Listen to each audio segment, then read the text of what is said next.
Okay, ethical objectivism. We're going to be creating a mind map and trying to map out exactly what this concept is.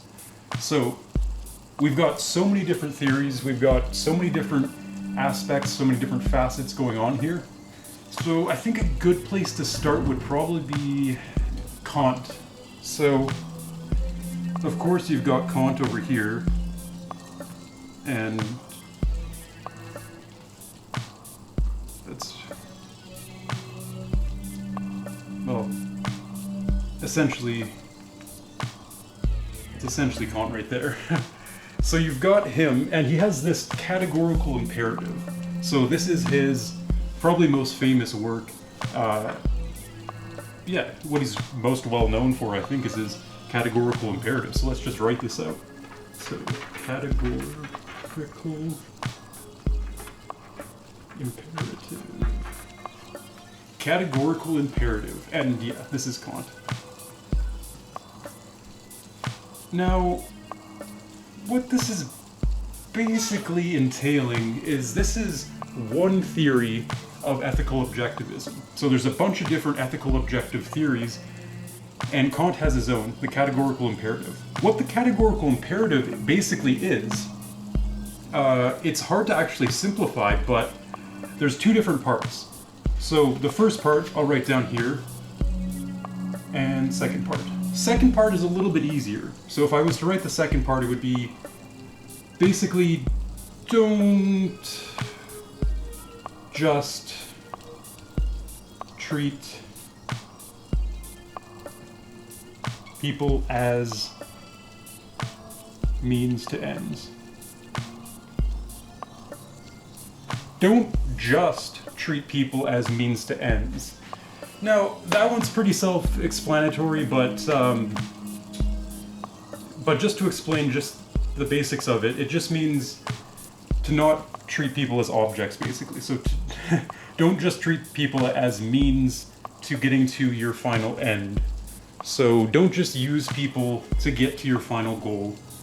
You have to treat them as people, as these autonomous human beings that have feelings and experiences and emotions just like all of us, and they can't be just treated as your tools for use. Anyways, that one is pretty easy to write out and explain. The first one is a little bit more tricky. This one is basically like a logical conclusion. It's very much grounded in logic. So you've got a maxim. So every action has, you can basically turn into a maxim, which is a rule. So basically you have a maxim, and can this maxim, let's just write it as, can this maxim be a universal law? Be a universal law. Yeah. Be universal law. And to explain this a little bit, so we already know that a maxim is a rule, so it could be like, you shouldn't lie. It's a moral rule, like you shouldn't lie, or you shouldn't steal, and then you have to form this as a maxim that would be a universal law. So it's like if everybody stole stuff, where would we be if everybody stole stuff? Stole stuff. Jeez. And if everybody lied, what would the world be like? And we have to think, would there be an inconsistency, a logical inconsistency, if one of these maxims was to be a universal law? So if everybody stealed, then would the world even be functional, basically? Would we be able to trust each other? And yeah, is it going to be a logical possibility? I don't know why I erased that. It's so nice I wanted to write it twice. Okay, so can this maxim be a universal law? Anyways, we're going way too deep into Kant. That's the thing, is you can really go deep into these different theories. Anyway, the next one we've got another theory. Hopefully this will be a little bit easier to explain. So we've got utilitarianism, and let's just do it up here. So offshooting almost in opposite of Kant, or in opposition to Kant, you've got utilitarianism.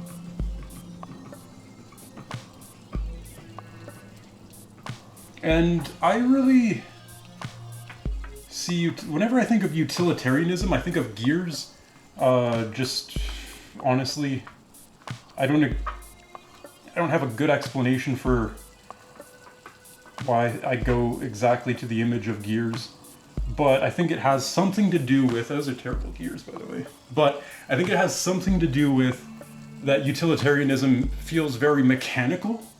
Kant has some humanity to it. I mean, look at his second formation of the categorical imperative. So utilitarianism is this very, very kind of inhumane, no offense, like a kind of mechanical, kind of robotic, but no, I'm not doing it justice, because utilitarianism has a lot to say, and it has a lot of problems that it solves, and a lot of interesting conclusions that it comes to. So yeah, to sum up utilitarianism, I would basically say that utilitarianism is trying to maximize happiness for the greatest number of people. Yeah, let's just put that. So, maximizing happiness for the greatest number. Yeah.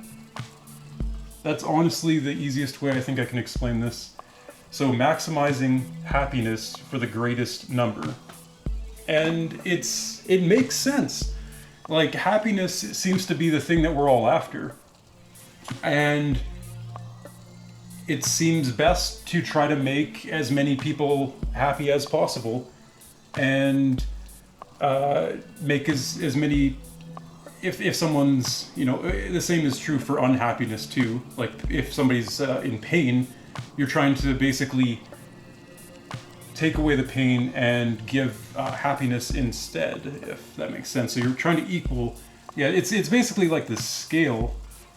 So you've got this scale, and at one end you have the happiness, and then at the other end you have pain, we could just say, or unhappiness. And yeah, you're really just trying to balance this scale, and you're trying to take away the pain, maximize the happiness. So you're actually trying to make the scale like this.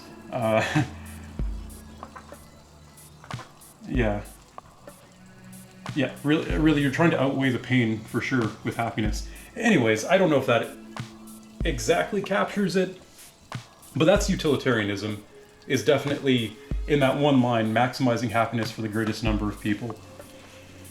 So the problem, I guess, with utilitarianism is there's a few problems, but one of the main complaints I would say is that it comes to some pretty inhumane conclusions sometimes, where you might have to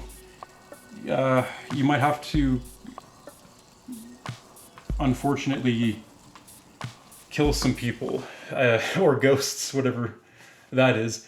You might have to kill some people in order to make other people happy, if that makes sense. So if you have a situation where one person is stopping 3 people from living. So say that this one person has all of these organs that these 3 other people really desperately need, and they're gonna die if this person doesn't give them their organs, but the person that needs to give the organs will also die if he gives the organs to these 3 people. So you've got a dilemma for sure, but the utilitarian would definitely say to kill the one person and then give the organs to the 3 people and have 3 people live like a happy, healthy life instead of 1 person, because you're basically maximizing happiness for a greater number of people. And so there, yeah, it's a little bit messy, because that comes off as pretty mechanical, pretty inhumane. So it's got its problems for sure. I mean, no one's denying that. But it's also super efficient. It just logically makes sense. It just logically makes sense. Anyways, that's enough of utilitarianism. That is enough. I haven't even explained what ethical objectivism really is. So ethical objectivism, like these 2 theories, it's a theory, it's a realm of ethics that, unlike subjective ethics, is it is a complete and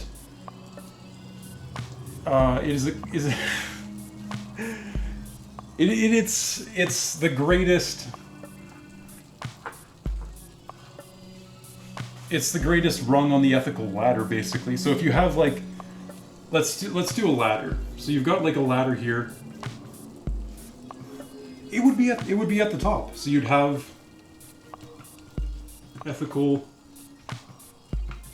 objectivism happily seated at the top of this ladder. And lower down on the rungs, you would have, cultural relativism. You'd also have subjective down here, subjective. So basically, you would have ethical objectivism at the top, because it encompasses everything. So it encompasses the culture, it encompasses the subjects in the culture. It's at the top rank. It's at the top rung of the ladder. Okay. What does that even mean? First of all, what does that even mean? Okay, so it basically means that it's the objective connecting ethics that it doesn't falter, doesn't deviate. Well, it could change, is another distinction. So I do have to talk about absolute ethical objectivism versus just ethical objectivism. So yeah, okay. Technically, at the very top of the ladder, you have absolute ethical objectivism. Let's just do EO. So absolute ethical objectivism, which means it does not falter, it is always the same, it's unchanging, it is permanent. And then below that, you have, you're just your regular old run-of-the-mill objective, ethical objectivism, basically. Okay. Ethical objectivism, I wrote that terribly, but...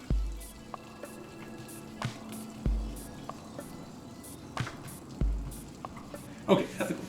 Okay, so yeah, it's almost like this pyramid. I don't want to draw the pyramid, but it kind of, I don't care. I'm gonna draw it.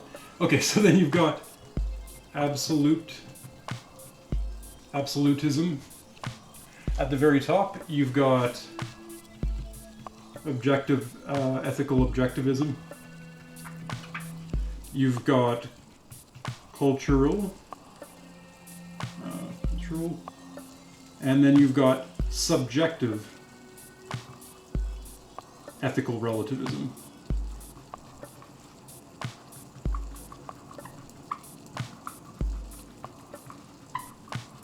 Okay, so yeah, you've really got this pyramid, and yeah, at the top you've got absolute objectivism.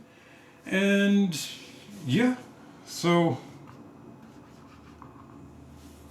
that distinguishes that. But yeah, I think we've talked about pretty much all the 2 main theories here. And is there anything else we need to talk about? Is there anything else we need to talk about?